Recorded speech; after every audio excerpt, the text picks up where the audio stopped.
primera vez en la historia, ahora en enero próximo será segunda vez en la historia. Entonces, nos da, sí, querida amiga, tema, porque es interesante. Sí, ¿no? Es muy interesante Juan Pablo II, al margen de todas las críticas, claro. Pero sí me gustaría recordar una cosa, porque cuando vino el Papa, yo me acuerdo que estaba en cuarto medio en el Patrocinio San José, donde hice tercero y cuarto, antes estuve en el colegio alemán, y a todos los de cuarto medio de Chile nos llamaron a hacer guardia papal. Sí, señor, todos fuimos. ¿Usted también? Sí, señor. Yo no alcancé porque estaba en tercero medio. Me tocó trabajar en el Estadio Nacional. Es más joven. Me tocó trabajar en el Estadio Nacional. Yo en el 87 en el Parque O'Higgins y en Avenida Costanera. ¿Ah, sí? Yo trabajé justo en la estación central. Y me acuerdo de una cosa muy relevante de lo que es el poder espiritual desarrollado por Juan Pablo II, porque uno tiene que saber que las fuentes del poder espiritual son dos. Lo primero es la lectura, propiamente tal, eso te da poder espiritual, es decir, los conocimientos, todo está en los libros, palabras bastante sencillas, y la otra fuente del poder espiritual está en la oración o en la meditación, ¿ya? Y eso te permite a ti desarrollar tu doble cuerpo, desarrollar tu presencia. Lo que los tienen muy desarrollados hoy en día son los lamas, por ejemplo, claro. Los budistas lamas tienen un aura gigantesca, pero también muchos miembros de la iglesia también tienen desarrollada su presencia, como Juan Pablo II. Y yo me acuerdo que estábamos ahí en la estación central, Rafa y amigos, y me acuerdo que, claro, en pleno conflicto social político, tremendo, a un año del plebiscito, y me acuerdo que estábamos todos de la mano con mis compañeros de curso del Patrocinio, al cual les mando saludos, todos de las manos. Frente a nosotros teníamos a todos los carabineros con sus cascos de antimotines. Estábamos nosotros y atrás estaban todos los que estaban en contra del régimen y otras tantas cosas, gritándole frente a los carabineros, nosotros en medio de guardia papal, ¿ya? Duro. Duro, fue muy duro, fue peligrosísimo también, porque estaba la escoba, pero nosotros impidiendo el conflicto entre estos dos bandos, y me acuerdo perfectamente que... Qué heavy. Durísimo. Llega lo mismo en el Parque O'Higgins, donde fue muy duro también. Bueno, se acerca el Papa y cuentan, ahí viene el Papa, se escucha a lo lejos.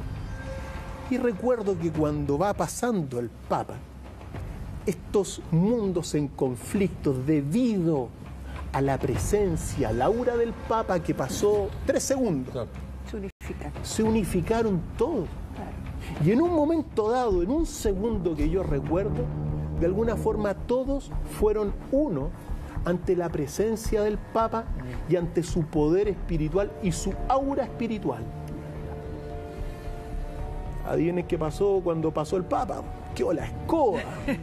Pasó el Papa y comenzaron los piedrazos, los botellazos. Nosotros nos tuvimos que separar y arrancar al metro, meternos debajo, porque quedó una batalla campal aquel día en que vino el Papa en la estación central. Pero hablando de, bueno, esa visita que hizo en el año 87 a nuestro país, igual siempre has hablado de muchas como secretos que tiene el Papa Juan Pablo II. Se habla de un Papa más bien resiliente, un Papa muy cuidado en la manera, pero con mucho secreto en su forma de llevar este papado, ¿no? Mira, es verdad que se hablan de muchos secretos. El Papa, y ahí está lo crítico, porque muchos le cuestionan al Papa Juan Pablo II por qué no hizo ninguna reforma teológica, claro, por ejemplo. ¿Por qué no cambió en algunos aspectos la doctrina? ¿Por qué no se opuso a lo que supuestamente también supo que son todos estos escándalos de pedofilia, sí, pederastria y otros tantos? ¿Por qué no lo hizo el Papa? Sí, ¿por qué no? Porque ¿ya? Es una pregunta que siempre ha estado en el aire, ¿no? Eso es la pregunta, una de las preguntas del millón, y uno tiene que decir que, bueno, desde mi punto de vista, respondió a su tiempo, ¿ya? Y él, más que concentrarse en estos problemas y en esta corrupción de la iglesia, se centró sobre todo en su misión propiamente tal, misionera. Acuérdate que fue el Papa viajero. Sí, claro. Tenía un carisma Carismático, sí. fantástico. Y eso fue lo que le correspondió a él. ¿Por qué no atacó estas cosas? Porque, según algunos libros que me ha tocado leer, porque no pudo. Simplemente porque la corrupción de estas atrocidades que hay al interior de la iglesia... ¿Tuvo más fuerza que él? Sí, pues. Y no pudo en su momento dado. Qué duro, ¿eh? Acuérdate también que en aquellos tiempos el mundo vivía otra cosa. No había los primeros computadores, recién aparecían el primer computador donde tú podías escribir un texto. O sea, olvídate de la internet, olvídate de todo lo que fue desarrollando toda esta conciencia universal hasta el día de hoy. Antes de ese, o sea, durante ese tiempo, acuérdate que la gran voz la llevaban los periódicos y los medios de comunicación masivos como la tele y la radio. Y por regla general, sobre todo en sistemas de régimen dictatoriales, había una voz no más. Y estos, digamos, había muy poco contrapeso a la voz oficial. Entonces todos escuchábamos una voz oficial como si fuese la única realidad, cosa que cambió con el tiempo. En estos tiempos, por eso digo, siempre marco este tiempo del 2012 como un tiempo de evolución espiritual, de crecimiento espiritual, de mirar con los dos ojos qué es lo que viene. Pero en aquel entonces le iba a salir muy la delicado. lucha interna era muy grande. Muy claro. grande. Y había una división también. Las divisiones siempre han habido en la iglesia. Pero me acuerdo porque, yo no sé si se acuerdan, en el 2005 cuando murió, que estaba toda esta suerte también de esta apología de que supuestamente ahora venía el Papa Negro. No sé si se acuerdan de eso, sí, ¿no? Pues, sí. Porque había, de hecho, un candidato de color que era como también favorito dentro de los cardenales que tenían que elegir, ¿no? Y empezaban a surgir las profecías. La profecía de Malaquías también, sí. Es la profecía de Malaquías que te dice que después de no sé cuántos papas iba a venir el último papa, que iba a ser el Papa Negro. Claro. Y supuestamente Benedicto XVI fue el anterior al último papa. Y supuestamente que este papa, Francisco, vendría a ser el Papa Negro. Entonces ahí la interpretación de la vestimenta de los jesuitas. Efectivamente, ahí está el punto.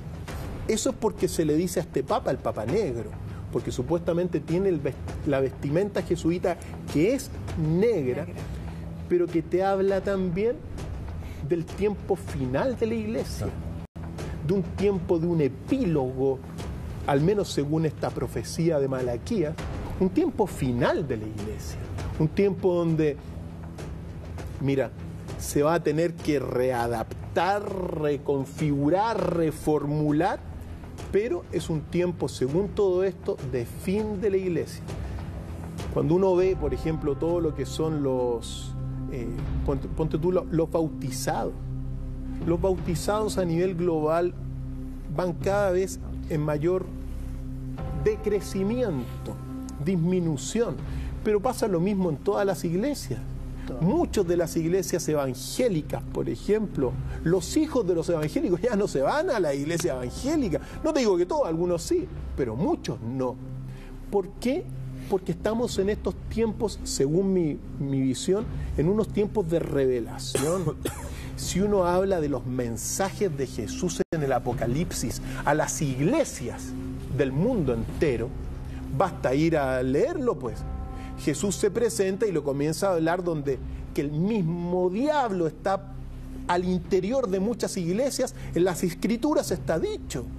Y si uno lo toma como un mensaje apocalíptico actual, uno puede ver, por ejemplo, muchísimas iglesias que están dedicadas a lucrar, en el mal sentido de la palabra, anda a darte una vuelta a las iglesias, por ejemplo, de Brasil, pues, donde algunas iglesias sirven para traficar piedras preciosas y son evangelios, bueno, son una de las tantas iglesias. Hoy día hay, mira, por ahí se escuchaba que todos los días se fundan al menos 2 iglesias en Chile. Y quizás por lo mismo pregunta Carlos Leiva, ¿estará cerca el final del Vaticano? Buena pregunta. ¿Estará cerca el final del Vaticano? Mira, como... O de lo que conocemos como Vaticano también. Lo que uno puede observar, al menos, es que hoy día hay un movimiento de evolución. Y ese movimiento de evolución implica, por ejemplo, visiones nuevas, paradigmas nuevos, formas de mirar el mundo distintas, como por ejemplo incorporar la teoría de la evolución dentro del creacionismo, entre otras tantas cosas. Entonces, si esto es así, claro, es posible que este Vaticano, con esta doctrina de hace 1000 o 2000 años, claro, vaya quedando atrás y se adapte a los nuevos tiempos. Pero ahí está el conflicto, ¿ya? Por ejemplo, todos estos evangelios nuevos, legítimos y originales que uno ha descubierto en 1945 con tradiciones, las tradiciones orientales de Jesús, bueno,